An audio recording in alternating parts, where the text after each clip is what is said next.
Rivaldo Vitor Borba Ferreira, alias Rivaldo. Numéro 10 sur le dos, le Brésilien restera à jamais un artiste incompris. Son individualisme balle au pied a divisé autant que ses coups de génie ont enchanté les plus grandes pelouses européennes.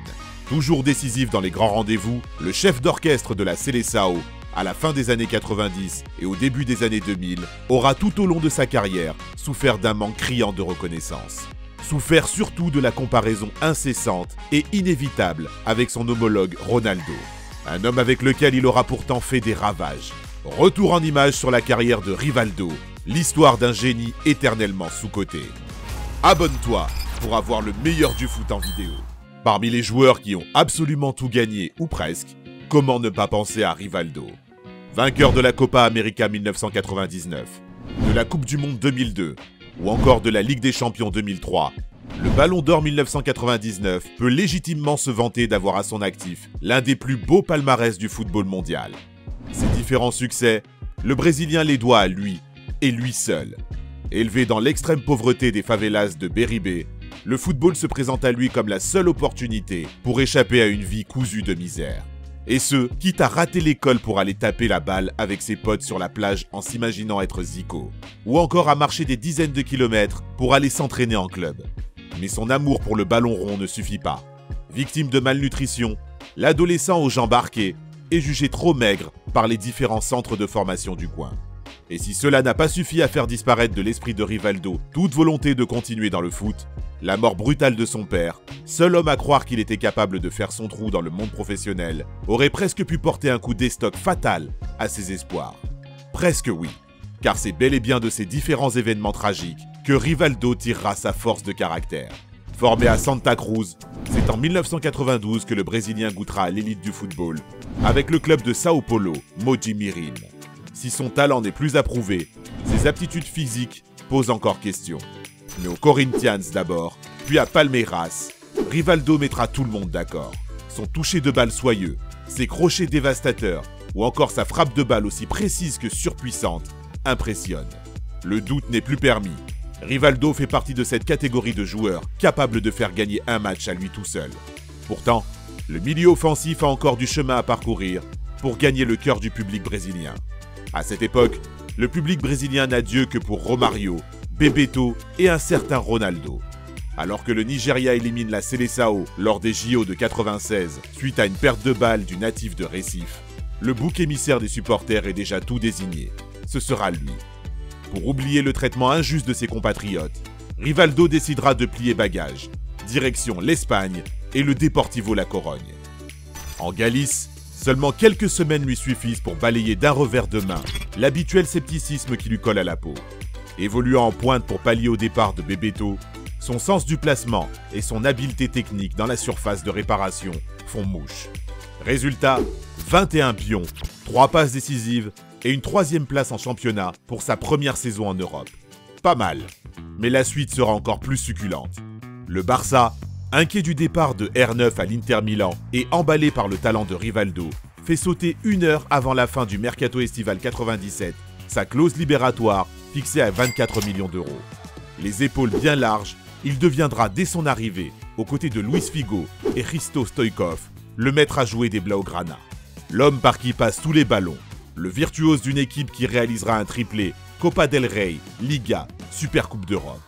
Bref, pour la première fois de sa carrière, le chouchou du public, c'est lui. Et ça, peu importe si le garçon oubliera peu à peu de faire des passes à ses coéquipiers. Qu'il se voit jugé par certains trop perso, son génie parle pour lui. Il est surtout le seul à répondre présent lors des grands rendez-vous, comme ce fameux 21 juin 2001 face à Valence. Un soir où le Ballon d'Or inscrira ce qui est peut-être bien le plus grand hat-trick de l'histoire du ballon rond.